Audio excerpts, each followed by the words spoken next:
নির্বাচিত হয়ে সরকার গঠন করলে বাজেটের একটি বড় অংশ শিক্ষা খাতে বরাদ্দ রাখা হবে বলে জানিয়েছেন বিএনপির ভারপ্রাপ্ত চেয়ারম্যান তারেক রহমান।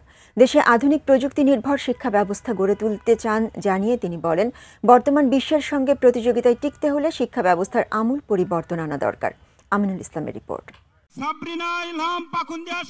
কিশোরগঞ্জের পাকুন্দিয়ায় বিএনপির রাষ্ট্র কাঠামো মেরামত রূপরেখা ৩১ দফার আলোকে খন্দকার শামসুল আলম ফাউন্ডেশন মেধাবৃত্তি পরীক্ষার পুরস্কার বিতরণী অনুষ্ঠান হয় শনিবার। কিশোরগঞ্জ হচ্ছে আমার মায়ের মার বাড়ি। এ সময় বিএনপির স্থায়ী কমিটির সদস্য ডক্টর আব্দুল মঈন খান বলেন, ২৫ বছর আগে তারেক রহমান বাংলাদেশে নতুন ধারার রাজনীতি শুরু করেছিলেন।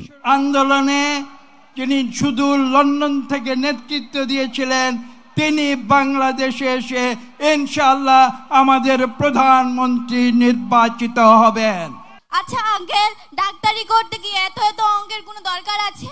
অনুষ্ঠানে শিক্ষার্থীদের নানা প্রশ্নের উত্তর দেন বিএনপির ভারপ্রাপ্ত চেয়ারম্যান। আমাদেরকে যদি দেশটাকে সুন্দরভাবে গড়ে তুলতে হয়, তাহলে আমাদেরকে সবচেয়ে বেশি জোর দিতে হবে প্রাথমিক শিক্ষার উপরে। ইনশাআল্লাহ আগামী দিনে বিএনপি রাষ্ট্র পরিচালনার দায়িত্ব পেলে, ধানের শীষ জিতলে ইনশাআল্লাহ আমরা আবার শিক্ষার মধ্যে সবচেয়ে বেশি বরাদ্দ দিব।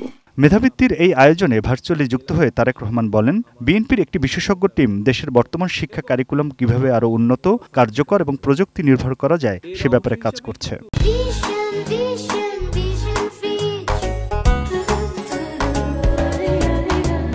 দেশের প্রচলিত শিক্ষা কারিকুলামকে সময়ের সাথে তাল মিলিয়ে শিক্ষাবিদদের সমন্বয় একটা বিশেষজ্ঞ টিম আমরা তৈরি করেছি, যারা ইতিমধ্যে অনেক কাজ এগিয়ে নিয়ে গেছেন। বিএনপির ভারপ্রাপ্ত চেয়ারম্যান বলেন, বিশ্ব এখন আর্টিফিশিয়াল ইন্টেলিজেন্সের যুগে, তাই এই প্রতিযোগিতামূলক বিশ্বে টিকে থাকতে হলে উপযুক্ত শিক্ষায় শিক্ষিত হওয়া জরুরি।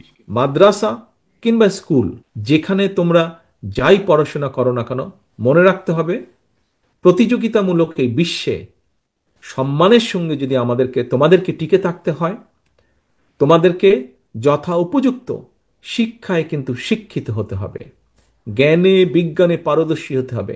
বিএনপি ক্ষমতায় গেলে দলের ভারপ্রাপ্ত চেয়ারম্যানের বলা এসব কথা কতটা বাস্তবায়ন হবে সে প্রশ্ন ছুড়ে দেন খুদে শিক্ষার্থীরা।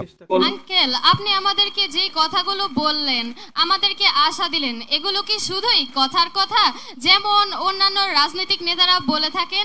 সামনে একটা নির্বাচন আছে, তুমি তোমার আব্বু আম্মুকে বলবে তারেক আঙ্কেলরা এইভাবে আমাদের শিক্ষার ব্যবস্থা করবে, আর যদি আমরা না করি তাহলে পরের বার তুমি আর আমাদেরকে ভোট দিও না, হয়ে গেল। Aminul Islam, ATN news. জি, অসংখ্য ধন্যবাদ।